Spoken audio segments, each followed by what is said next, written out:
everybody. It's Daniel. Stephanie. We're out here in the middle of nowhere in a semi-terrifying cemetery on our own in the middle of the night. Stephanie's in agreement because she is terrified right now. I'm terrified. She is terrified because we brought her out here to the deep, dark woods. We are, one of our favorite little cemeteries. It's not explored and stuff. And this is our Halloween spectacular, spooktacular. This is it. And what we wanted to do tonight is, in honor of Halloween, we wanted to tell you some ghost stories. So what better place than a cemetery out here where we're just pretty much in the middle of nowhere. And it's there's some houses not too far from here, but we are really, really out in the boondocks, the terrifying, frightening boondocks.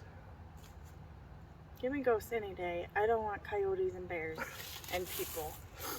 I feel my life is more in jeopardy right now from Stephanie, but that's just me right now. Probably so, true. Yes. So I feel it's like I've taken any sharp weapons away from her, or anything that might be like a club or anything. She could probably still pick up one of these gravestones and beat me with it. So, hopefully this is going to be like one of those found footage movies now. Like somewhere somebody's going to find this and it's going to be like you snuffing me out here and just leaving me out in the woods here. So you want ripstone? No, really, she's terrified. I'm not. We're not going to lie because this is just spooky because here we are. We're out in the middle of nowhere. And what did we go see at the movies today? Of course, we went and saw Halloween Kills. We went and saw Halloween Kills today. So so I'm hearing like Michael Myers in the back of my head here. I hear his visage just looking, staring at us from the woods because we can't lie about this because I swear to God, if I saw somebody standing out here, I will absolutely 100% shit my pants. I'm just throwing it out there. Stephanie's just why? Well, I just heard more stuff in the woods over there. Well, here's the idea. You don't listen for that stuff. You don't want to know. You don't want to know about the stuff. She is going to kill me. She's going to kill me. Okay. So, again, please report this to the police if you find this, because my wife killed me out here in this cemetery. Can't prove it.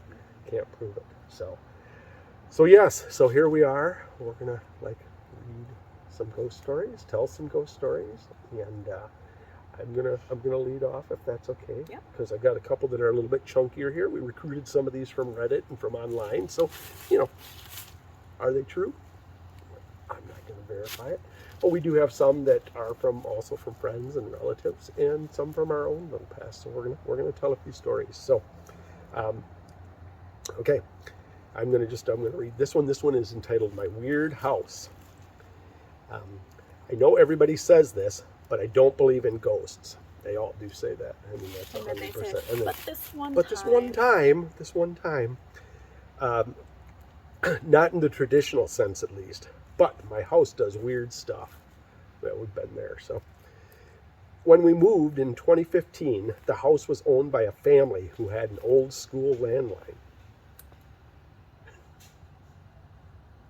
I'm out. No, you're good. Babe. You're good. Come on. What? Really? You think that's good? Yeah, it's just the woods. Man. It's okay. It's going to be okay. Let's just keep going. You can go wait in the car. You go wait in the car. Right now, young lady. It's just going to kill me. I'm more afraid of you than anything out there. Nothing's going to bother us. It's okay. When we moved in 2015, the house was owned by a family who had an old school landline. As they had a classic dial-up phone with the numbers that you had to spin around to make the call, my wife and I kept it because we thought it was cool, even though it took about 20 minutes to get a telephone number right. Yes, I remember those. But this phone did weird shit. First, my wife rang me at home one day and became very suspicious because she could hear a woman's voice. I said that it was probably crossed wires, no biggie. She said it sounded like a woman singing in the other end. I laughed that she thought I had the same time and energy to have an affair and thought nothing of it. Ain't that the truth? I can't handle the woman I have, let alone more women. So she's gonna kill me. This happens 10 or 20 times. I actually hear it about 5 times using the phone, and it sounds like a girl or a woman singing. Each time the sound was identical, like a kind of lilting tra-la-la song coming from a great distance. Do the tra-la-la. Go ahead, just do it. Tra-la-la? Yeah. I don't know what song. Tra-la-la. No. Tra-la-la. That's better. I still just think, yeah, okay, interference from somewhere. Anyway, we unplug the phone and get a newer one. The sounds stop immediately. Weird, but... Next thing, I'm about to fall asleep one night when my wife starts screaming that she's seen something downstairs. I run down and she's genuinely terrified. Apparently, she saw a white dress moving between the hall doorways as if somebody was running, and the dress was billowing out behind them. This happens again about a week later, but this time my wife is even more terrified because she says she doesn't see a dress. She sees a profile of a woman above it that she can accurately describe, like anatomically. So I'm still skeptical. My wife works long hours as a teacher, and this could be explained by tiredness and the brain conjuring up weird shit for fun, as the brain tends to do, like when you're out in the woods in the cemetery.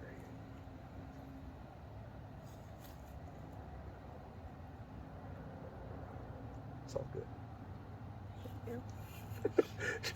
Wow, here comes the divorce, people. Yeah, he made me go to a cemetery and read ghost stories. I don't care about that. It's just the dying part. The wildlife that is slowly encroaching. No, we'd hear it coming because the leaves would crunch more. So. Oh, like what I heard over there? Yeah, but it stopped. So or it's maybe okay. like the coyotes that I heard. They're not coming any closer because Or the growling that I heard. they're too scared to come. The ghosts. All right. But one day my daughter starts screaming from the bathroom upstairs. I run up and she's crying. She says a person was watching her from the hall, peeking out of mom and daddy's room. She is inconsolable and keeps saying that there is somebody in the house. So by now I think, okay, well, these types of things have happened for 4 more years, on and off. They tend to go in cycles, occurring for a few weeks and then not occurring for months at a time. I'll often forget that my house is, quote, unquote, haunted, or spirited, as they would say at this kind of hotel. Spirited. Then suddenly something weird will happen one day and I'll be like, oh shit, yeah, the ghost. Anticipating a question, I have indeed seen something weird. I used to sleep badly due to anxiety and panic attacks. Spent some time out in the cemetery. It takes care of that. Feel much better.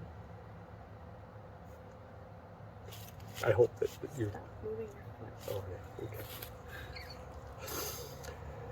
I have never experienced hallucinations or anything due to these, but I realize they could make me susceptible to sensory delusions. I myself believe that what I saw was probably the result of my anxiety compounded with sleeplessness. Yeah, you just keep telling yourself that.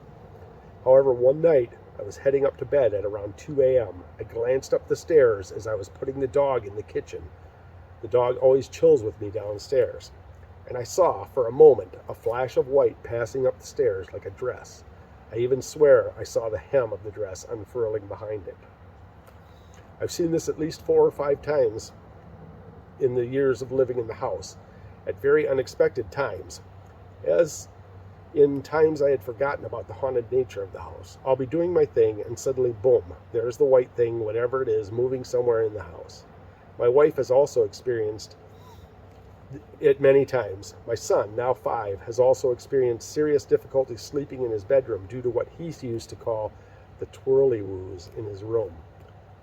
Google it. It's a weird British kids show, and okay. Google it. It is a weird British kids show, and fucking see that in the middle of the night.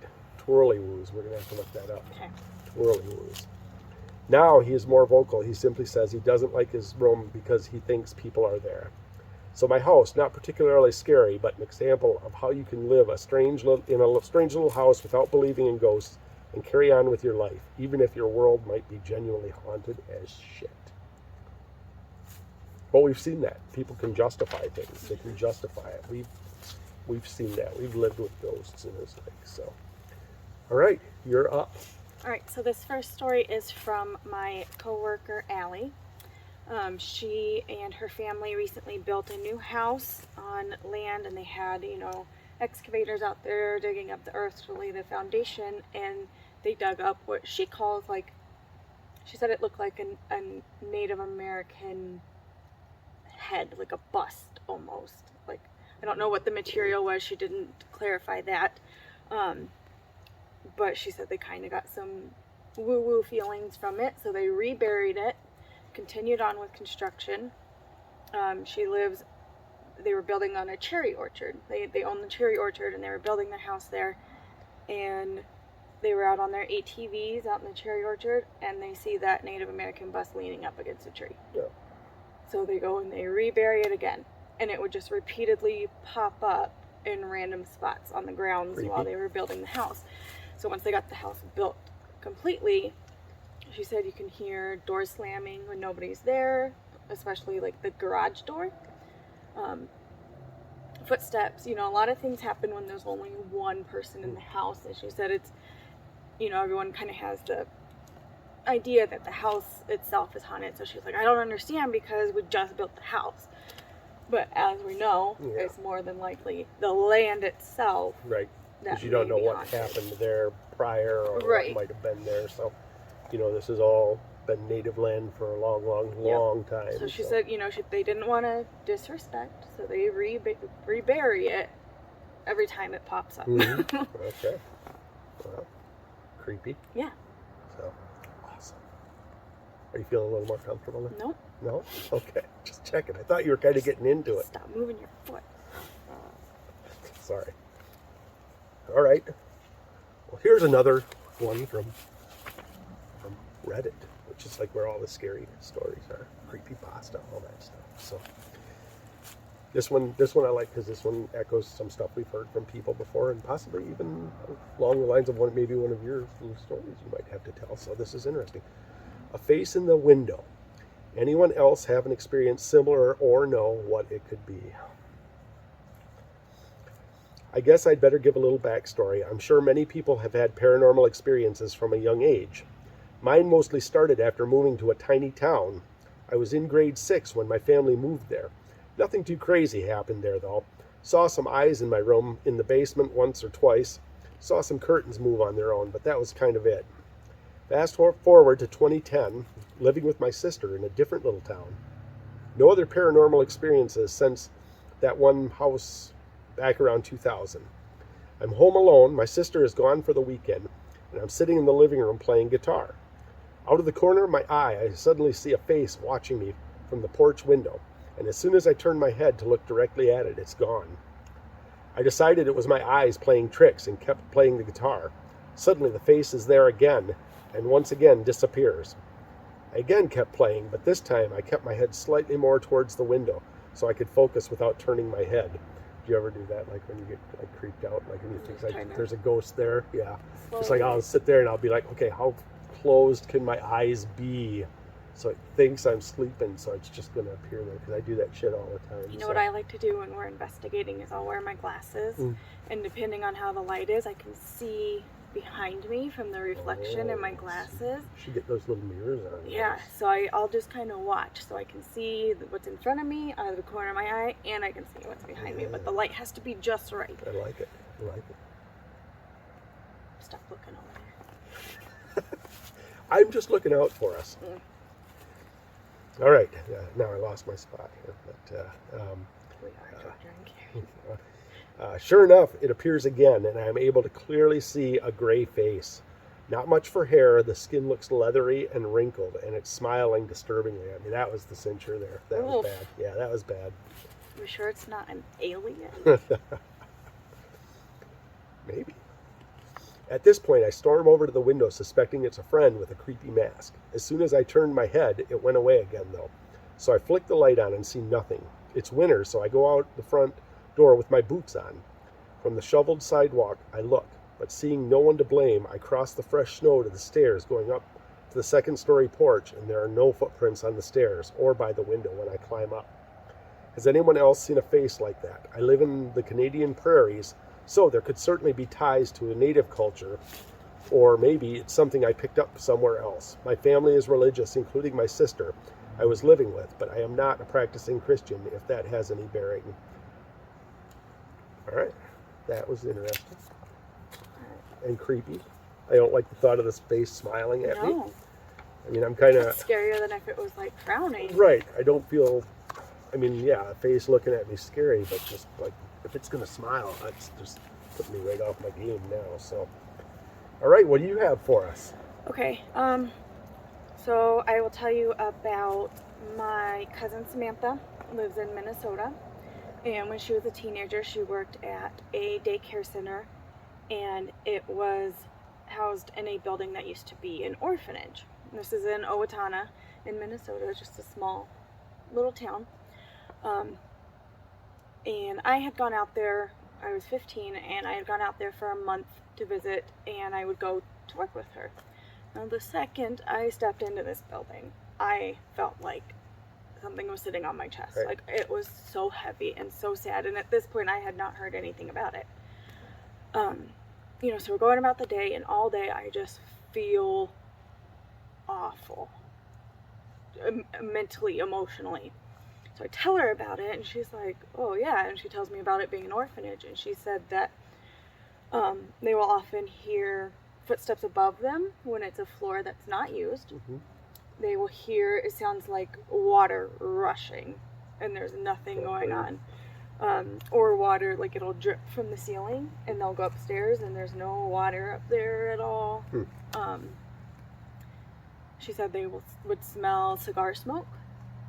And she said one time one of the kids had gone out to go to the bathroom, and he came back in, and he was talking about seeing a lady outside the bathroom window. Well, that bathroom was on the second floor. Yeah. And while I was there, we were having, like, the kids were doing nap time, so all the shades were drawn and the lights were out, and it's all calm, and we're all just sitting there, and all the shades just sort of start waving to the point where you could hear it.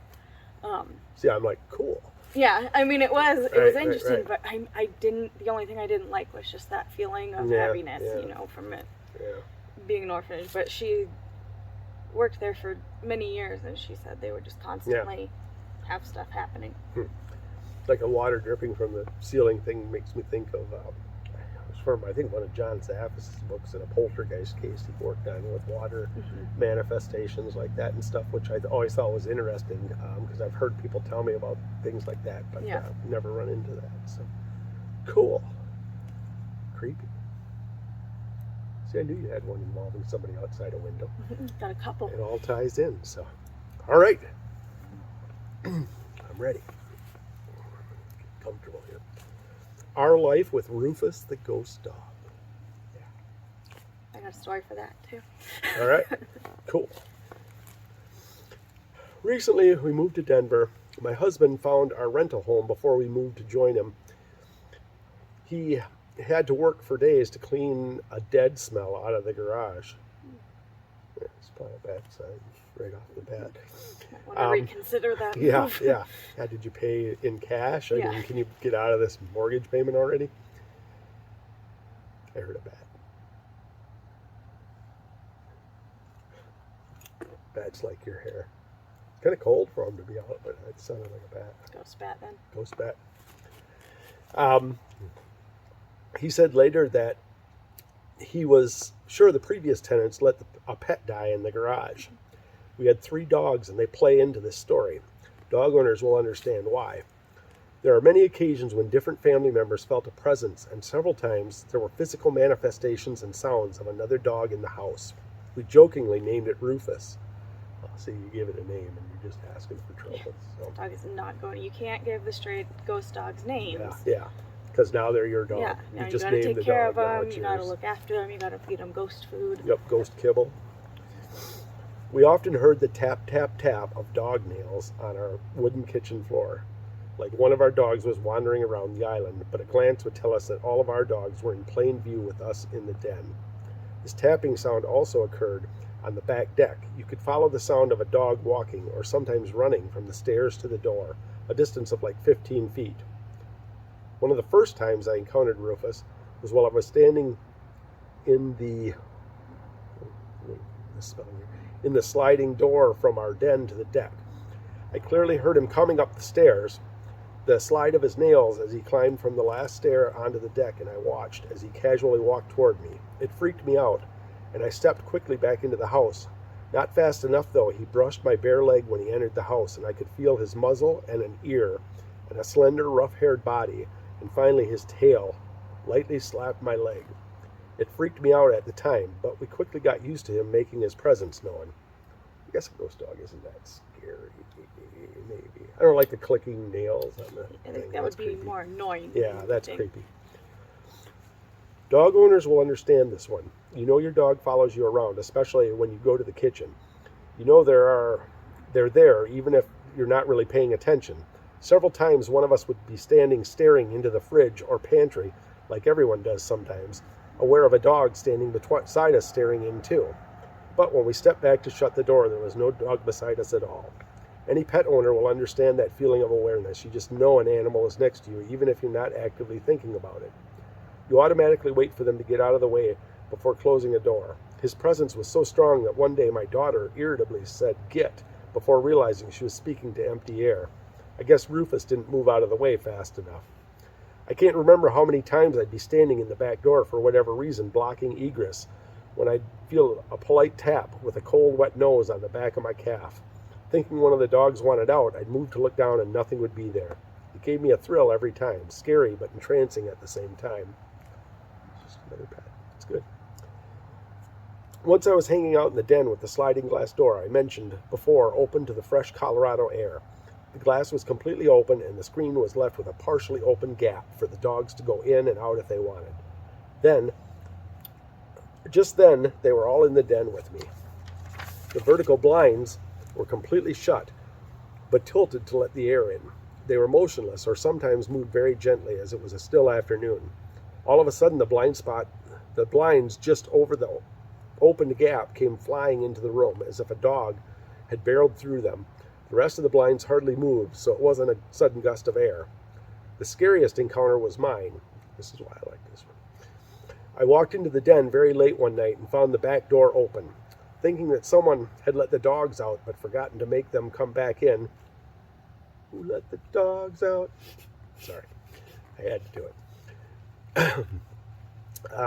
Someone had let them out but had forgotten to let them back in. I went to the door and looked out into the pitch black deck. I couldn't see any dogs, but knew there was one out there staring at me. I looked around and saw two dogs sound asleep and figured it was my daughter's stubborn dog that loved being outside at our new home. "Come on in, puppy," I said. No one came. Come, still nothing. Then I used the voice for when they were in trouble. "You, come here, now." It was then I looked back into the house and realized all the dogs were inside. Two still sound asleep and one staring at me and wondering what the fuck I was calling them for. I still get chills when I picture myself staring out into the dark, inviting something to come inside. I like that. We've moved, and I still don't know if it's good news or bad that Rufus didn't follow. Getting Rufused was sometimes charming and sometimes scary. I often think of the new tenants. Has Rufus introduced himself to them, or are they unaware of his presence? I like that one. That was cool. That was cool. What you got for us, my dear wife? All right, my ghost dog story. So this is my own story.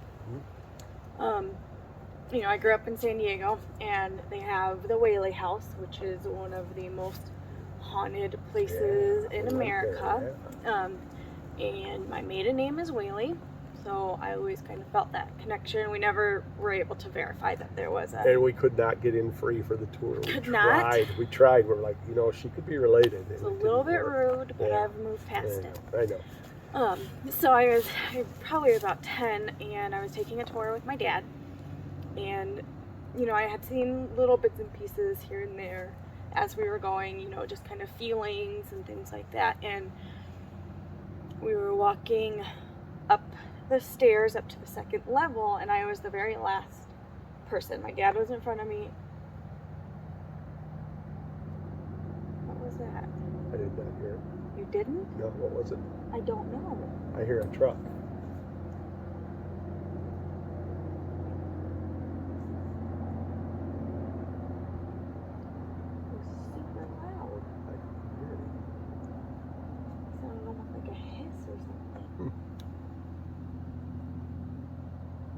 people might not like us sitting right on their graves. It's not the first time I've sat on these graves. I've usually had conversations with them. Oh, we do have an audio recorder running, so maybe we caught something there, so who knows? Who knows? I'm actually going to move this over to the other side. All right, so you're on the stairs. So we're on the stairs. I'm the last one of the group heading up, and I could kind of feel, it felt like someone had their hands on my shoulders behind me. And so I was like, oh, okay. And then I felt a dog brush up against my legs. And I was like, oh, maybe there's like a dog here. And I look and there's nothing there. And I mean, I could feel it, like it was running up the stairs and it just brushed against my leg. And later on in the tour, they talk about how people always feel a dog on those stairs, brushing up against legs. So I was like, oh, that's cool. Yeah, that's cool. You know, as a little side note, we had Arrow, who was the cat that was bigger than Madison, and slept with her every night. Yep. Wouldn't let me get her up for school. I'd go in to wake her up, and he'd put his paw around her, you know, try to keep her in bed. And he sadly passed away, and after he passed away, she said she would feel him jump on the bed like he always did every night. And I mean, a big cat, you can feel it. It's not like a kitten. So she said she could feel him jump up on the bed, she could feel him lay next to her, and it was just great that he was still sleeping with his girl. I've heard a lot of stories about ghost cats from people that I know and that I've worked with and stuff, so definitely like a cool thing. I don't know if I've ever really encountered a ghost animal that much, I guess. I don't know. Not that I can think of. Mostly just real bats and ghost bats and stuff like that. So, no, we're not all apprehensive or anything, so. Probably a deer. There is actually something walking in the woods back there now. I can hear it.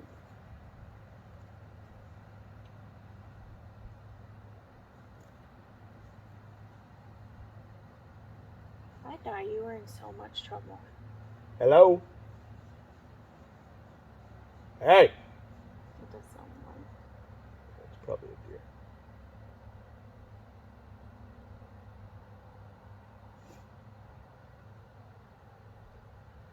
But that was definitely something walking. I'll give you that one. So, no, it's just a wood knock. That's Sasquatch.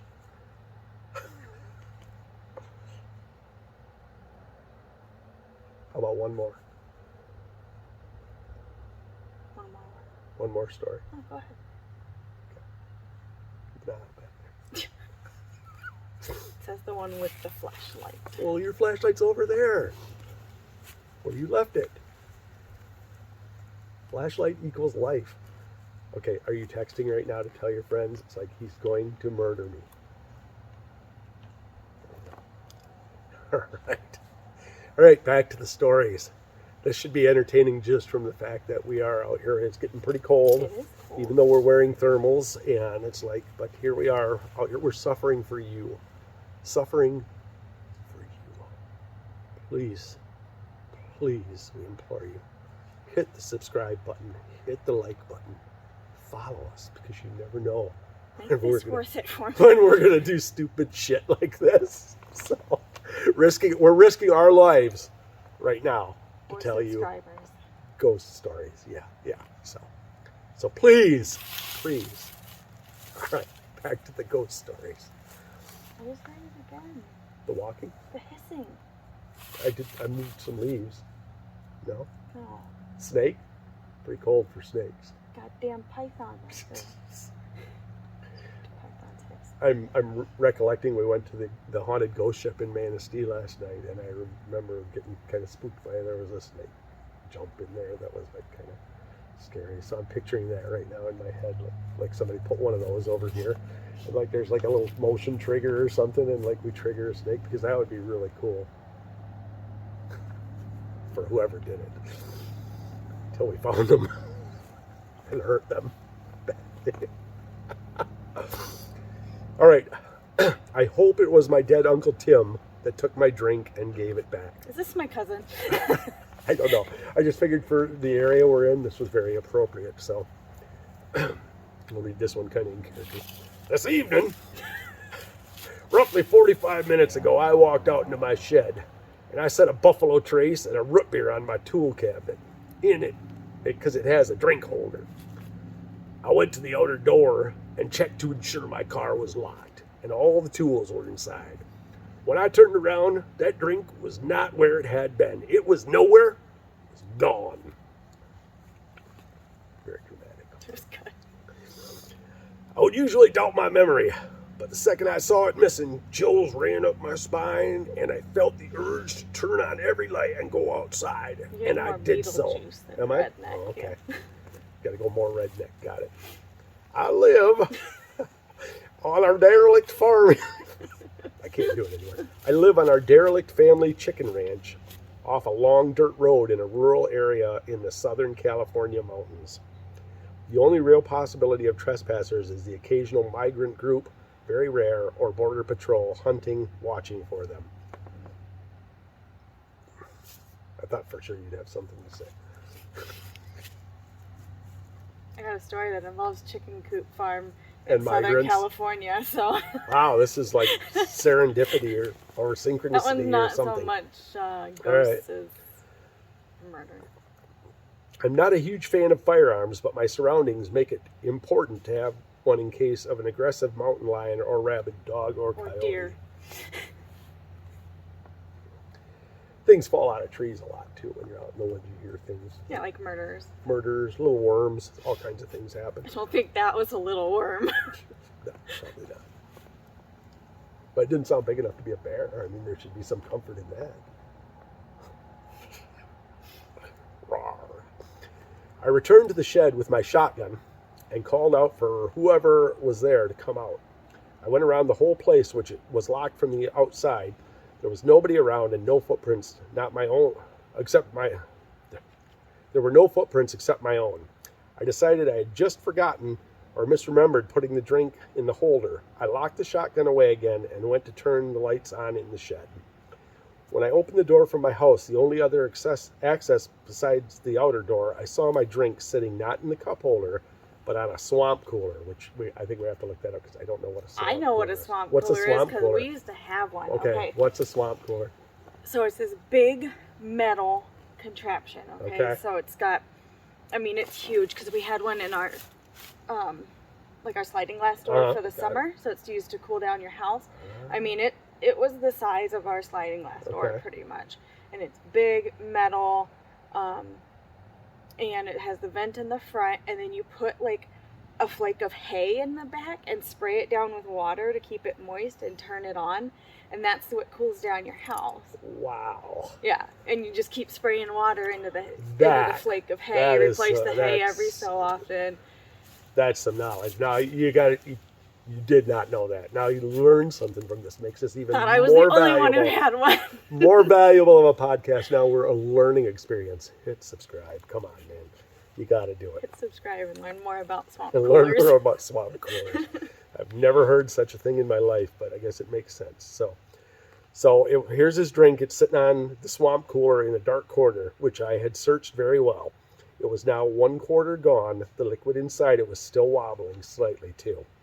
I suspect my Uncle Tim, who passed away 10 years ago in the ranch manager's apartment I now live in, to have taken a sip. The stories from my family support this. Uncle Tim calling out from a hillside, Uncle Tim laughing at a joke, Uncle Tim being heard through a car radio on the way down the road. It could be like my Uncle cool. Tim exposing himself at parties. No, I didn't really have an Uncle Tim, sorry. I just made that up. I made that up, sorry. I think of ghosts in general as possibly being event replays and hauntings, to just be a weak seam between different universes, but I didn't put much stock in the family stories about Big Tim, who died of a massive sudden coronary, dead before he hit the floor, according to the county medical examiner. I now believe. I do not want to feed this whole incident, as I have read sometimes what starts out as spooky turns malevolent quickly. But I had to share it, and it has only been an hour since it happened. As I click post, I am a little shaken up. That's cool. You went right on there. Yeah, right on there. It's like, I finally got a story to tell. I am getting on here. freaking redneck Northern California swamp Southern cooler, Cal. Southern California swamp cooler, man. Yeah, you got to So, survive the desert somehow. it's hot.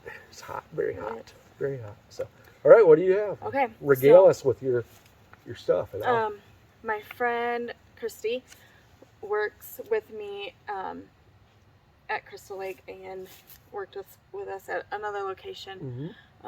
She lived in an old farmhouse, and she has told me before that, they've always kind of felt things, seen things, but she's never really elaborated. So I asked her tonight, hey, tell me a story, right. Something specific. And she said, one time when she was in about 7th grade, she got off the bus. She was the only one at home, and she walks into the kitchen and she sees a guy standing in the living room, and he had on like denim overalls and a farmer's hat. And she said as soon as he saw her, he turned around and then just disappeared. Crazy. She said that her mom has told her that on the weekends her and her sisters were with their dad. She would actually sleep with a gun because she could hear footsteps, doors slamming, all people talking, all kinds of stuff. And it got to the point where she had to pretty much drink herself to sleep every night just to be able to sleep because it was just nonstop. Cool. That's creepy. Yeah. Now, where was that at? That was Houghton Lake. Houghton Lake. Yeah. Okay. So another place to investigate. A lot of stuff maybe happens in Houghton Lake. It A does. lot of stuff It does, happens in yeah. Houghton Lake. So, all right. Well, we're gonna keep going. We're not Yeah, dead. go We're ahead. not dead yet. Not dead yet. Not dead yet. My fingers are getting really cold. I think I got 1 or 2 more of these. All right. All right. This one, our headline, our little grabber is wow. This is about a year ago with my experiences at an apartment when I was young. So they're old now. They're old now because they're a year older. So I'm 8 years old now, motherfucker. I'm 8 now. I know what's what. My brother one time, I'm the youngest, and my brother one time was trying to be a smartass, and he's like, you have to listen to me because I'm older than you now. So now we just like to joke around that he used to be younger, but he's older than me now. So I have to listen. Nice. I don't. All right. Growing up, it had always been just my mother and I until I was about 15 when she got married. I almost read that as a murdered. Oh, yeah. That was bad. Married. She got married. Same thing. Often. Well, told you, I'm not making it back alive from this one. It's been good, people. Often we would move from one apartment to another, so I adapted quickly, not like I had much choice.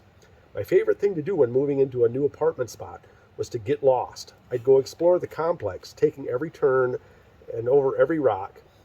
That way, if anything should happen, I knew my surrounding areas. The new apartments we had moved into were very nice. Attached is a crude picture. I did not look at the picture. There was a playground and some basketball courts on the looped road that skirted the complex. Behind the gates that bordered the apartments were woods surrounding every side, with the playground at the very back and the forest extending acres past. Serial killer's dream right there. Absolutely. You got the woods right by the playground. There's probably at least 15 serial killers in that apartment. In that apartment. I thought you were going to say in the woods behind us. Also that. Also that. So, when I was a younger child, I was more sensitive to my abilities if I had any, but they have long since diluted and are probably non-existent now. However, at these apartments, I encountered, witnessed, experienced a dark entity that always tried to harm my mother. A UFO, multiple experiences, a religious experience via a dream, and a very real ghost kid, not in that order. This is my encounter with the ladder. I like this one because ghost kids are so creepy. So they had little kids at the haunted ship last night, and they were creepy.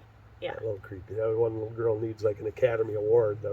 Or wall a kicker, jacket. the wall kicker, wall slammer. Oh my God. I was going to tell Linda, I'm like, give that girl a a cookie or something because she was so creepy. All right. We moved in around one of the vacation times, either summer vacation or spring break maybe. After the first couple of days of getting lost around the front and middle of the residence, I knew my way around fairly well. So I told my mother I was going out to explore the rest of the back end of the apartments where we lived close to. As I was walking down to the large community lawn toward the road to follow it to the playground, I saw that there were no kids there. I beelined toward the apartments in the back. I was often interested in how others decorated their front steps and wondered what kind of lives these strangers lived. As I turned the corner into the alley between two front to front facing buildings, I noticed a kid sitting in the middle of the alley playing by themselves. Not a good start. No. This is a little bit of a longer one, but I thought this one was really good. I can't remember the details to this kid, not even their gender. I think he looked like your typical average light Hispanic boy from San Antonio, dark hair, dark eyes, lighter skin. What I do remember is feeling bad because this kid looked so sad to be playing by themselves. As a kid who was bullied a lot, I didn't like it when someone was by themselves, and even more so when they looked so sad. So I took it upon myself to approach him, and we just started playing. He told me he lived in the apartment right behind him. The front porch was riddled with plants, small pots hanging from the top, a wispy type of lemongrass plant. I'm not a plant person. I have no idea what the heck were in those pots. Grew in some bigger, I found out later what was in those pots. Grew in some bigger pots near the door, and one very large, colorful elephant pot greeted all at the front door on the right side of the porch. The thing definitely looked heavy. We played together until the sun lowered. The elephant pot's important. Just want you to make note of that. We played together until the sun lowered, and when the lights started to come on, I sadly turned to the kid and told him, I have to go now. I remember the kid getting very sad. He had said something along the lines of, can't you stay a little longer? Having a creepy black-eyed kid vibe. No, I don't like it. I got a story for that, too. All right. It's getting late, I said, looking toward the sky. I promised my mom I'd be home for dinner. I remember him looking down at his toy, maybe, or maybe his hands and fingers. But don't worry, I said, smiling at him, intent on making him feel better. I'll see you tomorrow, I promise. Concerned, he looked up at me and asked, are you sure you'll be able to find me? Of course, I replied. Watch, see? I rushed past him to the corner where I turned and started counting the doors. 1, 2, 3, 4. The fourth door is yours. He didn't seem convinced, so I galloped to the opposite side of the building and counted the doors from that side. 1, 2, 3. And the third door this way is yours, see? I put my hands on either side of me in a ta-da stance. I remember him smiling back at me, almost like he didn't believe me. I promise, I swore. I'll see you tomorrow. I waved and left, thinking, besides, how can I miss your colorful porch? I didn't get to go back the next day. My mother needed help unpacking. I remember being worried for the kid and feeling like a liar. She said she only needed help with unpacking the kitchen and the bathroom, and that I could see my little friend tomorrow. The next day, I happily strolled over to the only two facing buildings surrounding the other buildings. I turned the alley and started counting 1, 2, 3, expecting to see an eye full of colors and plants. All that was there was an empty porch and open blinds revealing a clean, vacuumed, vacant apartment. Confused, I went around the building again and counted the doors again. Nice storytelling, I like that. I went around both of those buildings countless times, even the surrounding buildings. I went front and back and forth, and in all kinds of circles, trying to understand where this kid's door went. I'm getting a little shaky from the chills. The buildings were more intricate and woven toward the front of the apartments. But the closer you got to the end, the simpler it became. Not finding his door made absolutely zero sense. Finally, I ended up right back to where it all started. Hands on my hips, just staring into the window, standing where we had played just 2 days ago.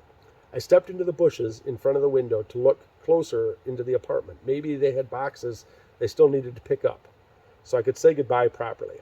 Nothing. I heard sweeping noises coming from the top of the opposite stairs. Hello, I yelled out to an older man sweeping his porch. Sorry to bother you, sir, but do you know what happened to the little kid that lived here? He gave me the most perplexed face. To my younger self, he looked almost angry. Probably couldn't be bothered with a kid's question. No one's lived in that apartment for months, he shouted back down at me. I felt my eyes get a little wider. I'm sorry, what? He approached the railing and shouted again. No one's lived in that apartment for quite a few weeks. Oh, I said, thank you. He turned to finish whatever he was doing. Meanwhile, I turned to look back at the whistle-clean apartment. I approached it one more time and looked down to see a giant water ring where the elephant pot had been. It looked fresh enough, like the water had been drying there since that morning, or maybe the previous night. So, in summation, I played with a sad kid, came back a couple days later to find out he was probably a ghost kid. Definitely thought he was a person. There is no explanation I could find.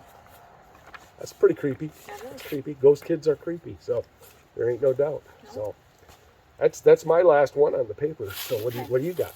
What do you got? Let's see. There was a house that we lived in when I was, moved in when I was 12. We lived in, so there was the houses that we lived in, there was the driveway and 4 houses, so 2 in front and 2 in back. My mom and sister and brother had lived in all 4 houses by the time we left, but I only lived in the back too. Okay. So we lived in the one on the right hand side in the back first, and nothing specific ever happened, but we all had weird feelings, and I didn't even know that we all had weird feelings until probably a couple months ago, when my cousin who lives in Canada, just out of the blue, you know, we talk occasionally, but she out of the blue, she messaged me and she's like, did anything ever happen at the house on the right side? Because I always just felt creeped out. Yeah. And I was like, oh, I did too, and I thought it was just me. Yeah, that's weird. So nothing really specific happened there. Just the vibe. We moved over to the house on the left side in the back because it had an extra bedroom. We always had family living with us. This wasn't like the Charles Manson compound or anything like that. You never know. Right. So not long after we moved in, I was getting my room together, putting up my posters on the wall, as you do as a teenage girl, and I'm sitting in my bed reading, and out of the corner of my eye, I had only had It's just your shadow. a single tack in the top middle of the poster. So out of the corner of my eye, I see it kind of swinging. Now, I didn't have my window open. Right. I didn't have my bedroom door open. There was no air movement. And it swung enough to where I looked over at it and it stopped sideways on the wall. And then slowly just kind of inched back down. That's creepy. That's cool.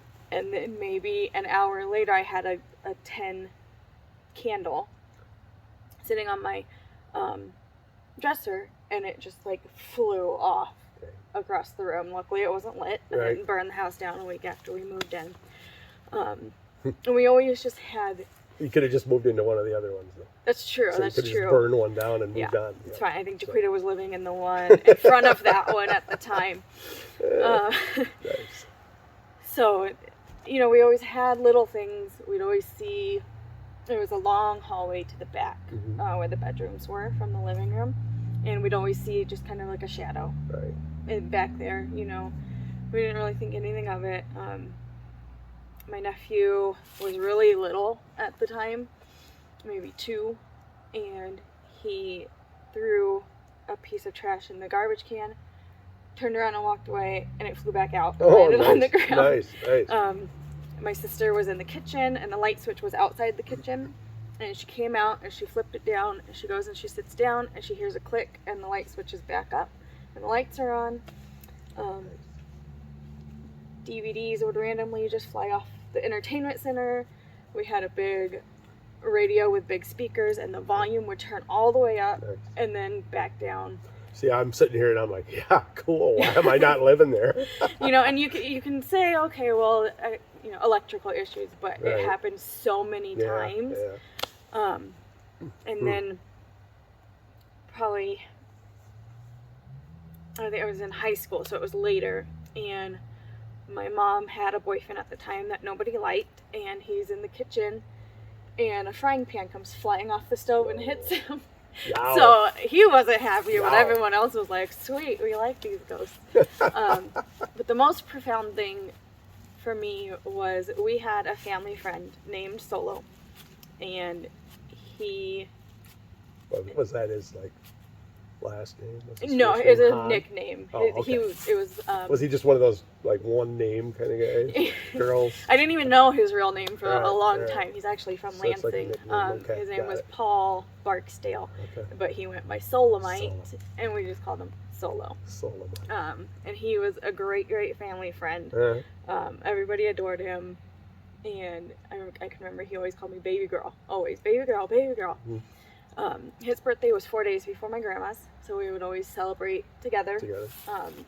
And he passed away in August of 2001. So that following February was the first year that we weren't celebrating their birthdays together in a Right. really long time. So we, had a party for my grandma, and we're taking pictures, and this is back, in the 1800s when we still had film cameras. Right. And we get the pictures developed, and there's all kinds of crazy stuff happening in these pictures. So there was like these pink squiggly lines, and there was 3, and they were the exact same shape, and it looked like the perfect profile of a face. He had 3 sons, and there was one where it looked like in the corner it was like a little skeleton. Yeah. Huh. And then there was one, just clear as day, his face, and he's smiling. He was very Cool. dark skinned and had a very bright white smile, and it was big, and you could just tell it was him. Yeah. It had the teeth, the lines between the teeth, like that's how detailed it was. Nice. It was amazing. That's cool. I'm still trying to get my mom to find where the pictures are, because it was just nice that that following year that he was still there. Yeah, he visited, so that's really cool. So very cool. So all right, well, I'm gonna tell one more. It's like, this is based on reality, and this is just from one of our investigations, and I like this one just because it turns out to be, I don't know. Well, I don't want to spoil anything, but this is way back when we got the chance to go to Fort Wayne in Detroit many times for some different investigations and stuff. Met a lot of really cool people there. That was like, I think that was one of the first times I got to meet like Brian Danhausen. We just met a lot of folks that were involved in the stuff there. And I want to say this might actually be the last time we were there. And I don't remember 100% who was in the group. I want to say it was probably my brother Dave, and it was probably Roger. I know Mist was there, and we were excited because they had some new buildings that were open that we hadn't gotten a chance to investigate before at the fort. The fort's very big, spread out, but there were a couple new buildings that they had opened up, and this was the first time we got to go in them. And I don't remember what they were. Fort Wayne was a big guy. It was like the recruitment center where a lot of people would go before they shipped out, for the armed forces and stuff. They did medical testing for them there and stuff, and all these things. Camp Yep. thing. But it goes back even further, because I mean it was a barracks, all the way back to the the war. I want to say it would go all the way back to Detroit and the British. So it would be, that's probably the War of 1812. I'm gonna guess then. So, but anyway, it goes back pretty far. Obviously, I haven't been there in a while because I don't remember all my stats and facts on it. But we got to go into this new building, and it was very cool because we're all you're kind of on edge. You get to go in, you get to see some new places, and I can remember this as being one of the scariest things I had happen to me on an investigation. And it was like we're in this upstairs area, and it's like we're poking around and we're looking around, and Mist was behind me, and she had either it was maybe an EMF detector, or she might have been running camera, but I don't think we had it on video, so I don't think it was camera. It might have been an EMF. So there was just that little bit of light. Just ignore that noise over there. Don't worry about that one. So there was just a tiny, tiny little bit of light behind me. And I'm looking at this door, and I'm poking my head, and I'm like, well, I'm going to go in through this doorway, and I'm going to see what's in here. And I walked through that door, and literally my heart just absolutely stopped, because I could see just a few feet in front of me. I could see this black shadow just standing right in front of me. And I'm backing up. I'm like, oh my God, there's like somebody here. There's something here. It's like, get a light on. I just saw this shadow right in front of me. And so, I mean, here we are with one of like the scariest moments. And it's like, oh, this is, and we turned the light on, and we found out that this was actually just a little tiny, like a little closet. There'd be like these little rooms, like that kind of stick out from the building, and they had a slanted ceiling. So the ceiling was like literally like a couple inches in front of my face and slanted. So I was terrified of my own shadow. So yes, so it happens. It happens. So we all get a good laugh out of that one every time we think about it, because it wasn't really scary, but it could have been scary, kind of like the situation here where we're going to get ready to wrap up pretty quick.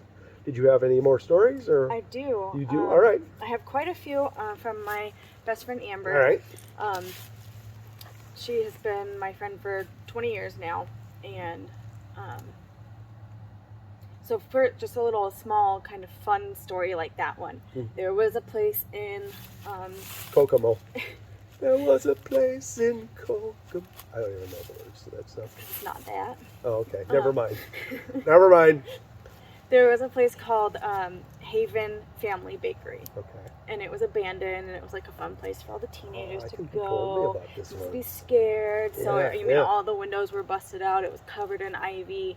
They still had like the equipment and stuff there. And the story was that the owner found his young daughter had died accidentally, and he lost it and killed all the workers and all the family members, everything else. So that was just the kind of, legend that went with it. So we would go and hang out there all the time and scare ourselves silly. So I have some stories from Amber. Okay, so she said when she was in high school, her oldest niece stayed the night, and she woke me up crying, asking me to tell the Indian girl under my bed to stop singing because it was scaring her. The next morning, my 4-year-old niece was able to describe the Indian girl she saw perfectly, even though she had no idea about American Indians at the time. That's pretty creepy. And this would be her parents' house up in the mountains. They moved after 9th grade year up to the mountains, and I always got super creeped out in that house. And she said at that house, we would hear footsteps walking down the hall and circular-shaped lights that would float from the kitchen out through the family room. Now, the family room, so they had the big living room, and then there was a family room, and that's where they had like a pellet stove and stuff. And then from there, you would go out to the backyard where the horses were. And I hated that family room so much, I wouldn't even want to walk through it to get outside. Like, I always just felt so creeped out there. At her previous house before they moved there, she says, I was sitting in my sister's room on the 2nd floor on the corner of the house. There was no trees or anything, and someone or something knocked on the window 3 times hard. So it scared me so bad, I ran out of the room. And then also at that house, there were French doors on the 2nd floor in 3 of the rooms, and one day there was no wind, nothing, and all 3 of the doors flew wide open at the same time. And I was saying, I always felt creeped out in that house too, which we've always said maybe it's not the house, maybe it's the people that are haunted. Well, you never know. She said the floor tiles at that house were all Mayan calendars in clay.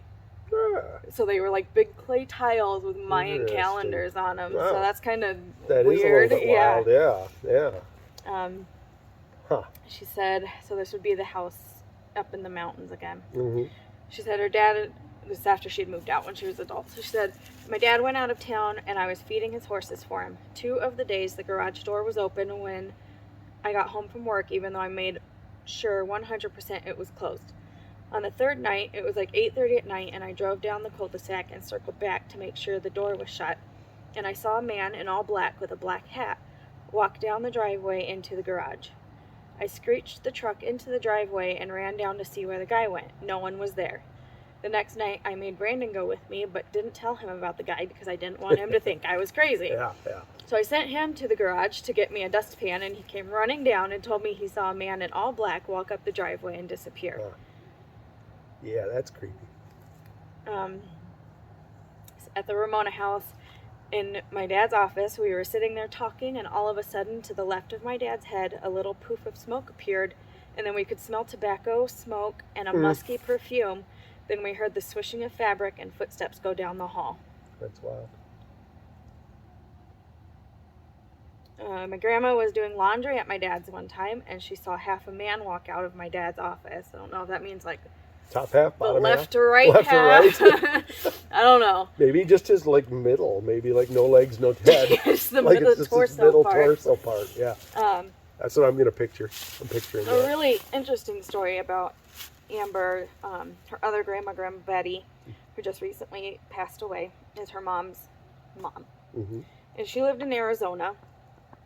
And she was psychic. She would always just randomly call Right. about stuff that was going on that Nice. she shouldn't have had any knowledge Nice. of. When we were in high school, Amber's uncle, so her dad's brother, killed himself. Sure. And he shot himself in the head, and he didn't die right away. Ooh. He was in a coma for a few days, I believe. And it was horrible, and it was sad. And Amber's grandma, Betty, mom's mom, calls from Arizona and was just like, she's not going to get away with it. Mm-hmm. And they're like, what are you talking about? And she's like, she killed him and she's not going to get away with it. Oh. Now, Grandma Betty did not know that they were suspicious of Right. Uncle Mitch's wife because Uncle Mitch was a trained PI. He knew how to handle a gun. He would know how to do it right, so he without wouldn't linger. a mistake. Yeah. And it was through a pillow Ah, over his own head. right. So, they were kind of suspicious, and Grandma Betty just called out of the blue Called and it was right just out. like, she's not going to get away with it. Grandma Betty, psychic Yep. detective. And then, like I said, Grandma Taking Betty... bitches down. Yeah, Grandma Betty died recently, and Amber has my niece Harlan, who is 2.5, and she said one morning at like 3 in the morning, Harlan woke up and was laughing. It sounded like she was playing, Yeah. and she was talking, and Amber just went back to sleep, and 8 o'clock the next morning she had a call that Grandma Betty had died. Oh, wow. Yeah, so I was like, oh, she just came to That's cool. visit Harlan. Yeah, so I Yeah. wouldn't be surprised if she shows up more. That's Oh, kinda for cool. sure. So, yeah, that's neat. Very cool. Yep. Very cool. So, what else you got? Anything else? You want to hear the Black-Eyed Kid? Yeah, let's do the Black-Eyed All right. Kid, and then we'll probably call it wrapped up. So, before we freeze to death. So this was, must have been in 9th grade because my cousin Anita was living with us at the time. Mhm. And we were coming home from the movies. It was me and my mom and Anita, and my mom had a truck, so we were all sitting in the front bench Mhm. seat. And we were getting off the freeway. We were going on our exit to go home, and because we would take the freeway for one exit Right. to get just, Yes. Yes. I know. You've explained this philosophy to me. So I'm like the guy that, like, if I get on the freeway, I like to be on it a long time. She's like, no, get on this exit and get back off. It's Yep. like when we were out in, where were we? Colorado. Out in Colorado. It was like we had to do that all the time. It's like, Yes. get on for 1 mile on the freeway and then Mhm. get off. And I'm like, I don't like it. I don't like it. So we were exiting, and we're going down the off-ramp, and I freak out because I see a little girl standing on the side of the freeway, and I can still picture her perfectly. Yeah. I couldn't see her from the waist down, but she had a purple sweater, and it had these little foil, like silver foil hearts all over it. Well, And she had brown stringy hair with a headband, and you couldn't see her eyes. yeah. It was just black. Now, the typical Black-Eyed Kid stories have the kids in like 1800 period clothing. Yeah. Yeah. But, this was probably more like a 90s Yeah. little kid. Huh. But They've updated. yeah, So, yeah. yeah. But you couldn't, They're sneakier that I way. couldn't see her eyes. There was Yeah. just nothing there. That's weird. And it wasn't even like a black eye. It was like the whole, like just an eye socket. there was almost, just like a shadow there. Nothing there. And I got so freaked out, I made my mom go back on the freeway Mhm. to exit to get back on the other way to Yeah, go back and yeah. see if she was there, because I was like, we can't leave this little girl. She looked to be maybe 8. Yeah. We can't just leave this little girl standing on the side of the freeway in San Diego. But she was not there. Huh. Nice. It reminds me of another little bit of a comical one about my son Max that, like, no one will ever, because, like, Max will never watch this because he doesn't like to know about ghosts and stuff. So he's like what, 19 now, but I don't remember what age he was at the time, but we were driving home from somewhere, and there were some like posts or mailboxes on the side of the road, and it's like I drove by We them. were driving home from Michigan's Adventure. Michigan's Adventure. That's what I Yep. was thinking. And it's like, and I'd be like, I'm like, what did I just see out the corner of my eye? Because it was all white. I'm like, it looked like a person standing there. I'm like, I think I just saw a ghost by the road back there. So I stopped the car on the side, and I'm like, I'm gonna back up. I gotta see what that was. Max is flipping the fuck out in the back of the car. Yeah. It's like, oh my god, he's gonna have a heart failure. And we get back there, and it was just that, but The it's like, mailboxes. I think he was ready to Oh my like pass God. out, like literally. He was just like having such a nervous. That's why he probably doesn't like to know about ghosts. Yeah. Because I scared him. Well, we've lived in haunted places We too, have. so it's like, so that's probably some of it. So, but so I think is that it? I think we're pretty good. I could go on all night. I've got tons of them. We could, except that then you're going to get killed No, by I'm serial killers and freezing. murderers. Yeah, we're frozen pretty much. But this is such a cool setting. It's like, I mean, we've got, because you guys can't probably see, but like the gravestones in front of us and stuff. And we've got little gravestones here and crosses behind us. Very, very cool.